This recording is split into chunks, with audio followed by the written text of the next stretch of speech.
Welcome back to our channel. Last class में हमने motherboard के क्वेश्चंस देखे थे। मदरबोर्ड के बारे में जो जो मेन पॉइंट्स है वो हमने पहले कवर किए एंड देन हमने क्या किया, मदरबोर्ड से रिलेटेड जितने भी आपके इंपॉर्टेंट क्वेश्चंस बनते हैं वो हमने लास्ट क्लास में डिस्कस किए थे। आज की क्लास में हम देखेंगे कंप्यूटर कैरेक्टरिस्टिक्स के बारे में।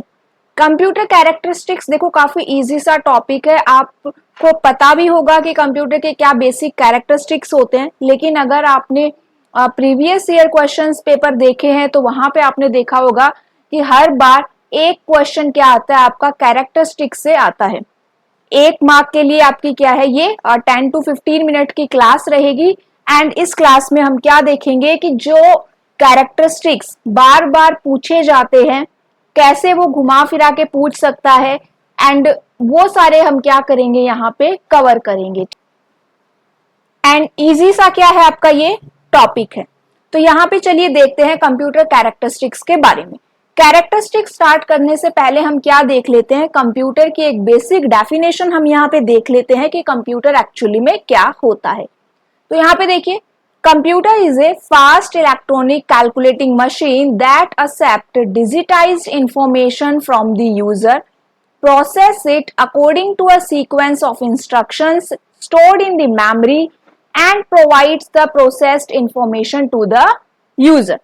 कंप्यूटर क्या है? कंप्यूटर एक तेज इलेक्ट्रॉनिक गणना मशीन है जो उपयोगकर्ता से डिजिटल जानकारी स्वीकार करता है, इसे मेमोरी में संग्रहित निर्देशों के अनुक्रम के अनुसार संशोधित करता है और उपयोगकर्ता को संशोधित जानकारी प्रदान करता है। तो यहाँ पे देखो, इस डेफिनेशन से हमें क्या पता चला, इससे हमें पता चलता है कि भाई कंप्यूटर क्या है। इस डेफिनेशन से हमें क्या क्या पॉइंट पता चलते हैं, इससे हमें पता चला कि भाई कंप्यूटर क्या है, एक फास्ट मशीन है। कैसी मशीन है? एक फास्ट मशीन है। सेकंड बात ये कि भाई ये इलेक्ट्रॉनिक मशीन है, ठीक है। थर्ड पॉइंट यहाँ पे क्या आ रहा है कि ये डिजिटाइज्ड इंफॉर्मेशन स्वीकार करती है, एक्सेप्ट करती है। अब ये डिजिटाइज्ड इंफॉर्मेशन क्या होती है? तो देखो हमारे पास 2 टाइप की इंफॉर्मेशन होती है। फर्स्ट इंफॉर्मेशन हम यहाँ पे बोलते हैं कि भाई एनालॉग फॉर्म में होती है। किस फॉर्म में होती है? आपकी एनालॉग फॉर्म में होती है। एंड सेकेंड इंफॉर्मेशन होती है आपकी डिजिटल फॉर्म में, ठीक है। तो कंप्यूटर कौन सी इंफॉर्मेशन लेता है? कंप्यूटर लेता है डिजिटल इंफॉर्मेशन या फिर डिजिटाइज्ड इंफॉर्मेशन। अब यहाँ पे अगर मैं डायग्राम के थ्रू आपको समझाऊं तो देखो, ये वाले जो सिग्नल्स होते हैं ना, ये होते हैं आपके एनालॉग सिग्नल्स एंड इस तरह से जो आपको मिलेंगे ये होते हैं आपके डिजिटाइज्ड सिग्नल्स। अब ये जो आपके सिग्नल्स है, ये आपको क्या दिख रहा है कि भाई एक वेव्स है, जैसे तरंगे होती है ना, वैसे ये क्या है, कॉन्टिन्यूअस वेव्स है। तो कॉन्टिन्यूअस वेव्स कौन से सिग्नल होते हैं? एनालॉग सिग्नल होते हैं या फिर एनालॉग इंफॉर्मेशन होती है। यहाँ पे आपको 0 भी मिल जाएगा, 0.2 भी मिल जाएगा, 0.3 भी मिलेगा, 1 भी मिलेगा, मतलब पॉइंट में भी आपको यहाँ पे मिलेगा। लेकिन जो आपकी डिजिटल इंफॉर्मेशन होती है, इसमें अगर ये नीचे है तो ये 0 है, ऊपर है तो ये 1 है। 0 और 1 के अलावा इसके अंदर कोई भी वैल्यू एंटर नहीं होती। तो कंप्यूटर कौन सी यहाँ पे इंफॉर्मेशन लेता है? डिजिटल इंफॉर्मेशन लेता है। इसका मतलब केवल 0 और 1 ये क्या करता है? एक्सेप्ट करता है। और दूसरी फॉर्म में हम कहें तो ये कैसी इंफॉर्मेशन लेता है? केवल बाइनरी इंफॉर्मेशन लेता है। कैसी इंफॉर्मेशन लेता है? ये बाइनरी इंफॉर्मेशन लेता है, ठीक है।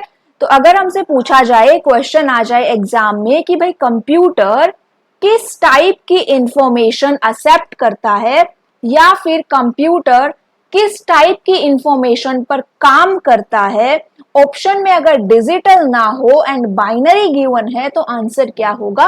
बाइनरी। बाइनरी का मतलब क्या हुआ? केवल 0 और 1। इसके अंदर क्या होते हैं? केवल 2 ही वैल्यू एंटर होती है, 0 और 1। अब यहाँ पे एग्जाम्पल देखो, अगर हमें 1 यहाँ पे एंटर करना है, 1 नहीं, अगर हमें यहाँ पे 2 कंप्यूटर में एंटर करवाना है तो ये बाइनरी फॉर्म में किस तरह से एंटर होगा? 0 0 1 0। इसी तरह से capital A to Z, small a to Z, जितने भी आप सिंबल्स कैरेक्टर्स होते हैं वो सारे क्या जाते हैं? 0 और 1 के कॉम्बिनेशन में ही एंटर करते हैं, ठीक है। इतनी बात समझ में आ गई। तो यहाँ पे इसने क्या किया? ये डिजिटल इंफॉर्मेशन एक्सेप्ट करी। अब यहाँ पे देखो, आप अगर यहाँ पे पूछोगे कि मैम हम तो यहाँ पे कोई डिजिटल इंफॉर्मेशन एंटर ही नहीं करते, हम तो डायरेक्टली इंग्लिश या हिंदी में टाइप करते हैं, है ना। तो यहाँ पे देखिए जो यूजर होता है वो क्या करता है, वो भाई अपनी खुद की लैंग्वेज में ही टाइप करता है, यूज करता है, जिसे आप एनालॉग इंफॉर्मेशन भी बोल सकते हो। लेकिन लास्ट टू लास्ट क्लास में मैंने आपको लैंग्वेज ट्रांसलेटर करवाए थे, ठीक है। अब वो लैंग्वेज ट्रांसलेटर यहीं पे काम आते हैं। वो लैंग्वेज ट्रांसलेटर आपको याद हो, मैंने कंपाइलर, असेंबलर, इंटरप्रेटर करवाया था। तो वो क्या करते हैं भाई, इन्हीं इंफॉर्मेशन को किस में ट्रांसलेट कर देते हैं, बाइनरी इंफॉर्मेशन में या फिर मशीन लैंग्वेज में वो ट्रांसलेट करते हैं। तो यूजर अपनी लैंग्वेज में टाइप करता है, अंदर वो कंप्यूटर के अंदर की वर्किंग है कि वो उसने उसको बाइनरी में ट्रांसलेट कर दिया। ठीक है, इतना समझ आ गया कि यहाँ पे हमारे पास ये डिजिटल इंफॉर्मेशन कैसे आई। उसके बाद यहाँ पे देखो, उस इंफॉर्मेशन पे क्या करेगा प्रोसेसर, प्रोसेसिंग करेगा। अब उस इंफॉर्मेशन पे क्या होगा, काम होगा। ठीक है, अभी तक जो इंफॉर्मेशन गई थी वो क्या नहीं देती, कोई भी मीनिंगफुल जानकारी नहीं देती। ठीक है, जब स्टार्टिंग के अंदर कंप्यूटर में कोई डेटा जाता है तो उसे हम कहते हैं रो फैक्ट्स। क्या कहते हैं, रो फैक्ट्स कहते हैं। और हम ये भी कहते हैं कि भाई ये जो इंफॉर्मेशन या ये जो जानकारी होती है वो क्या नहीं करती, कोई भी मीनिंगफुल इंफॉर्मेशन नहीं देती। जब तक इस रो फैक्ट के ऊपर प्रोसेसर प्रोसेसिंग नहीं कर देता तब तक ये क्या नहीं करती, मीनिंगफुल इंफॉर्मेशन नहीं देती। तो इसीलिए क्वेश्चन यहाँ पे क्या बनता है कि जो डेटा प्रोसेस हो जाता है उसे क्या कहते हैं, उसे कहते हैं मीनिंगफुल इंफॉर्मेशन। ठीक है, मीनिंगफुल इंफॉर्मेशन कब मिलती है, डेटा को प्रोसेस करने के बाद। अब डेटा प्रोसेस हो गया और उस डेटा को अब क्या किया जाएगा, यूजर को शो किया जाएगा, आउटपुट दिखाई जाएगी मॉनिटर, प्रोजेक्टर के थ्रू या फिर प्रिंटर के थ्रू आउटपुट मिलेगी। उस डेटा को क्या किया जा सकता है, मेमोरी में स्टोर किया जा सकता है। ठीक है, तो ये क्या है, एक्चुअली में आपका कंप्यूटर की डेफिनेशन है एंड कंप्यूटर किस तरह से इसमें काम करता है, पूरी हमने यहाँ पे क्या देखी, वर्किंग देखी। तो इतना हमें समझ में आया, वर्किंग इंपॉर्टेंट है। एंड ये आपका एक तरह से जो फर्स्ट आपकी क्या होती है, क्लास होती है जिसके अंदर हम कंप्यूटर स्टार्ट करते हैं। अभी हमने मेन टॉपिक स्टार्ट किए थे, तो हमारी फर्स्ट क्लास ई गवर्नेंस के ऊपर थी। अदरवाइज अगर मैं कंप्यूटर बेसिक स्टार्ट करती हूँ तो यहाँ पे ये मेरी क्या होती है, फर्स्ट क्लास होती है। ठीक है, जिसमें हम कंप्यूटर क्या होता है और कैसे वो काम करता है वो देखते हैं। इतना हो गया, कोई भी डाउट है कमेंट करके आप पूछ सकते हैं। ठीक है, क्लास अच्छी लग रही हो तो शेयर करना, सब्सक्राइब नहीं किया है तो सब्सक्राइब भी कर देना। अब चलिए बात करते हैं किसकी, कैरेक्टरिस्टिक्स की, कंप्यूटर की विशेषताओं की। टोटल यहाँ पे देखो जितनी भी मेन विशेषताएं बनती है वो क्या क्या है। फर्स्ट आपकी है स्पीड, सेकंड क्या है एक्यूरेसी, थर्ड क्या है डेलिजेंस, फोर्थ है वर्सेटिलिटी, फिफ्थ है रिलायबिलिटी, सेकंड है ऑटोमेटा, सेवेंथ है आपकी मेमोरी। तो ये 7 जो है मेन कैरेक्टरिस्टिक्स है एंड इन्हीं कैरेक्टरिस्टिक्स से एग्जाम में क्वेश्चन आता है। ठीक है, हम लास्ट में प्रीवियस ईयर जो क्वेश्चंस आए हुए हैं उनको भी डिस्कस करेंगे। सबसे पहली यहाँ पे कैरेक्टरिस्टिक है भाई स्पीड, मतलब गति।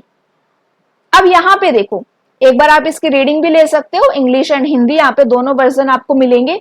गति का मतलब क्या हुआ कि भाई कंप्यूटर भाई सबसे ज्यादा फास्ट है कैलकुलेशन करने में।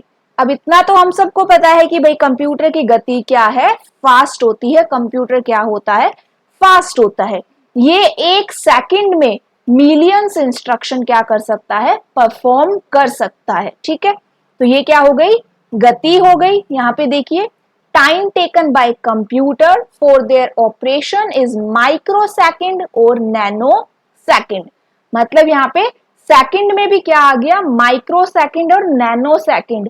माइक्रोसेकंड अगर आपसे कोई पूछे कितना होता है तो देखो 10 की पावर -6 ये होता है माइक्रोसेकंड, और नैनो सेकंड होता है 10 की पावर -9, ये क्या होता है आपका नैनो सेकंड। उसी तरह से सेकंड को हमने यहाँ पे क्या किया, माइक्रो एंड नैनो, छोटी कौन सी हो गई, नैनो सेकंड है यहाँ पे। चलिए नेक्स्ट यहाँ पे देखते हैं। सेकंड आती है आपकी कैरेक्टरिस्टिक एक्यूरेसी। एक्यूरेसी क्या होती है? एक्यूरेसी का मतलब होता है सटीकता, शुद्धता। मतलब कि आपका जो कंप्यूटर है उसने जो आपको रिजल्ट दिया है, परिणाम दिया है, वो कितना सही है, कितना एक्यूरेट है। तो यहाँ पे देखिए कंप्यूटर जो है 100% एक्यूरेसी रखता है। मतलब कंप्यूटर ने जो रिजल्ट दिया है, परिणाम दिया है, वो 100% क्या रहेगा, करेक्ट रहेगा। अगर आपके एरर है, अगर आपके रिजल्ट में एरर है तो इसका मतलब आपने उसमें गलत डेटा एंटर किया है। ठीक है, उसमें कंप्यूटर का कोई फॉल्ट नहीं है, आपने जैसी इनपुट दी आपको वैसा आउटपुट मिला। तो यहाँ पे कंप्यूटर की एक्यूरेसी क्या होती है, 100% होती है। थर्ड यहाँ पे है डेलिजेंस या कर्मठता। तो यहाँ पे क्या है, डेलिजेंस का मतलब क्या होता है कि भाई जैसे कि ह्यूमन बीइंग है, जैसे यूजर हम लोग हैं, वो क्या करते हैं, अगर हमें एक काम दिया जाए तो हम उसमें क्या करते हैं, अपना 100% देते हैं। ठीक है, उसके बाद सेकंड, थर्ड, फोर्थ, फिफ्थ हमें क्या दिए जा रहे हैं, बहुत सारे काम एक के बाद एक दिए जा रहे हैं। तो अब क्या हो जाएगा, हम हर काम में उतना अपना क्या नहीं दे पाएंगे, 100% नहीं दे पाएंगे। ठीक है, धीरे धीरे क्या होती है भाई, हमारी वहां पे कैपेसिटी भी डिक्रीज होती जाती है, हमारा कंसंट्रेशन भी कम हो जाता है, हम थोड़े से बोर भी हो जाते हैं, टायर्ड भी हो जाते हैं। तो मतलब कि जितने काम आपको सेम डे में मिले हैं, आप हर काम के ऊपर बराबर बराबर अपना टाइम या फिर अपनी कैपेसिटी, अपनी कैपेबिलिटी नहीं दिखा सकते। ठीक है, तो ये चीज क्या है भाई, कंप्यूटर के अंदर नहीं होती। कंप्यूटर के लिए सारे काम क्या होते हैं, इक्वल होते हैं, वो उतनी ही सेम कंसिस्टेंसी। अब ये वर्ड यहाँ पे याद रखना, कंसिस्टेंसी इंपॉर्टेंट कीवर्ड है, एग्जाम में ये कीवर्ड पूछा जाता है। तो सेम कंसिस्टेंसी और एक्यूरेसी से वो क्या करता है, सारे काम करता है। ठीक है, इतना हुआ। उसके बाद नेक्स्ट हमारी है वर्सेटिलिटी, बहुमुखी प्रतिभा। अब यहाँ पे वर्सेटिलिटी का मतलब क्या हुआ कि भाई कंप्यूटर में आप क्या कर सकते हो, एक साथ अलग अलग काम कर सकते हो। जैसे कि आप कोई अपना क्या कर रहे हो, वर्ड यूज कर रहे हो एंड बैकग्राउंड में आपने कोई डाउनलोडिंग स्टार्ट की हुई है और वहां पे कोई आपने ऑडियो भी स्टार्ट की हुई है, कोई सॉन्ग चल रहा है, तो ये क्या है, वहां पे वर्सेटाइल है। मतलब कि एक साथ काफी सारे काम करने में ये क्या है, सक्षम है, दक्ष है। उसके बाद नेक्स्ट है रिलायबिलिटी, विश्वसनीयता। रिलायबिलिटी का मतलब क्या होता है कि भाई इसने जो आपको रिजल्ट दिया है वो विश्वसनीय है, रिलायबल है। आप सेम इनपुट को चाहे कितनी बार भी एंटर करवाओ, आपको वो हर बार सेम रिजल्ट देगा। इसका मतलब कि आपका रिजल्ट क्या है, यहाँ पे रिलायबल है। अगर एक ही इनपुट पे अलग अलग रिजल्ट मिलते हैं तो इसका मतलब वो रिलायबल नहीं है। ठीक है, नेक्स्ट हमारा आता है ऑटोमेटा। ऑटोमेटा का मतलब क्या होता है, स्वचालन। मतलब कि कंप्यूटर एक ऑटोमेटिक मशीन है। इसका मतलब ये क्या कर सकती है, मैं अपना टास्क परफॉर्म कर सकती है विदाउट मैनुअल इंटरवेंशन, बिना मैनुअल हस्तक्षेप किए ये क्या कर सकता है, अपना काम कर सकता है। सेवंथ यहाँ पे आती है मेमोरी।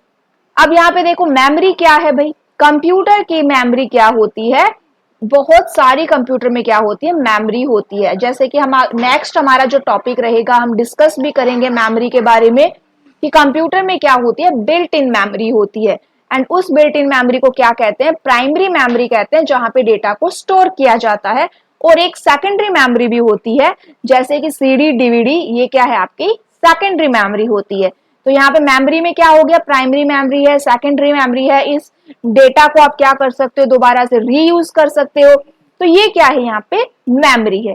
टोटल हमने क्या देखे, 7 कैरेक्टरिस्टिक्स देखे, कौन कौन से हैं। फर्स्ट कैरेक्टरिस्टिक्स आपकी क्या है, स्पीड है। फिर सेकंड आपका क्या आ जाता है, यहाँ पे एक्यूरेसी है। थर्ड आपका डेलिजेंस है। फोर्थ वर्सेटिलिटी है। फिफ्थ आपका मेमोरी है। सिक्स्थ आपका क्या है, यहाँ पे ऑटोमेटा है। एंड सेवंथ यहाँ पे क्या रहेगी आपकी कैरेक्टरिस्टिक्स, सेवंथ कैरेक्टरिस्टिक्स है रिलायबिलिटी। तो टोटल 7 कैरेक्टरिस्टिक्स हमने यहाँ पे देखी। अब चलिए देख लेते हैं कि भाई एग्जाम में किस टाइप से क्वेश्चन पूछे जाते हैं। तो प्रीवियस ईयर के यहाँ पे मैंने कुछ क्वेश्चंस रखे हैं। फर्स्ट क्वेश्चन आया हुआ है यहाँ पे, विच of the following is not valid characteristics of a computer system. इनमें से कौन सी कंप्यूटर सिस्टम की एक कैरेक्टरिस्टिक्स नहीं है? IQ, अकाउंटेबिलिटी, वर्सेटिलिटी और डेलिजेंस। ये ऑप्शंस गिवन है यहाँ पे, आपको इनमें से एक सिलेक्ट करना है। IQ का मतलब होता है इंटेलिजेंट क्वोशेंट, ठीक है। तो यहाँ पे देखिए IQ किस में होता है भाई? IQ ह्यूमन बीइंग में होता है, हम में होता है, मशीन का कोई भी IQ लेवल नहीं होता। तो अगर आपसे पूछा जाए कंप्यूटर का IQ कितना होता है, तो कंप्यूटर का IQ होता है 0, ठीक है। तो IQ कोई भी कैरेक्टरिस्टिक नहीं है कंप्यूटर का। डेलिजेंस और वर्सेटिलिटी कैरेक्टरिस्टिक्स है, अकाउंटेबिलिटी भी कोई भी कैरेक्टरिस्टिक नहीं है। तो ऑप्शन कौन सा करेक्ट रहेगा? First and second. Option second आपका करेक्ट है। सेकंड क्वेश्चन जो आया था एग्जाम में वो है, the ability to perform a million task और calculation with equal and accuracy is called its intelligence. देखो डायरेक्टली स्टेटमेंट पूछी है जो अभी हमने ऊपर डिस्कस की है। तो यहाँ पे 1 लाख कार्यों या गणनाओं को समान और सटीकता के साथ करने की क्षमता को इसकी कर्मठता कहा जाता है। स्पीड, कंसिस्टेंसी, विलिंगनेस और कैपेसिटी तो हमने अभी देखा कंसिस्टेंसी, ठीक है। नेक्स्ट क्वेश्चन क्या है? Which of the following refers to the characteristic of a computer that can perform task without manual intervention. बिना मैनुअल हस्तक्षेप किए काम करता है, तो ये कौन सी कैरेक्टरिस्टिक है उसकी? वर्सेटिलिटी, ऑटोमेटा, डेलिजेंस या रिलायबिलिटी। ऑप्शन बी करेक्ट है। The capacity to perform multiple task simultaneously, एक साथ कई कार्य करने की क्षमता को क्या कहते हैं? Diligence, versatility, reliability, all of the above. तो वर्सेटिलिटी कहा जाता है, ठीक है। The capacity to perform task simultaneously, और ये तीनों ही क्या है? कंप्यूटर की कैरेक्टरिस्टिक्स भी है। A computer does not suffer from tiredness and lack of concentration. It is known as. Computer कभी नहीं थकता, कंप्यूटर की कंसंट्रेशन कभी कम नहीं होती। ये कौन सी कैरेक्टरिस्टिक्स है उसकी? Diligence, versatility, GIGO, get in get out या नन ऑफ द अबोव। तो ये है उसकी डेलिजेंस, ठीक है। तो ये क्या था? कंप्यूटर कैरेक्टरिस्टिक्स हमने यहाँ पे देखी, कंप्यूटर की वर्किंग भी हमने यहाँ पे देखी, एंड प्रीवियस ईयर जो क्वेश्चंस आए थे वो भी हमने यहाँ पे देखे। तो यही क्वेश्चंस क्या होते हैं? रिपीट होते हैं। यहाँ से 1 मार्क का क्वेश्चन आपका आता ही है, ठीक है। एक सिंगल मार्क भी क्या रहता है भाई? इंपॉर्टेंट रहता है एग्जाम में। नेक्स्ट क्लास में हम देखेंगे CPU के बारे में। CPU से रिलेटेड जितने एग्जाम में क्वेश्चंस आए हुए हैं वो भी हम देखेंगे, एंड CPU के बारे में जो जो मेन पॉइंट्स बनते हैं वो हम नेक्स्ट क्लास में कवर करेंगे, ठीक है। आज के लिए इतना ही। क्लास अच्छी लगे तो जरूर शेयर करना। Thank you.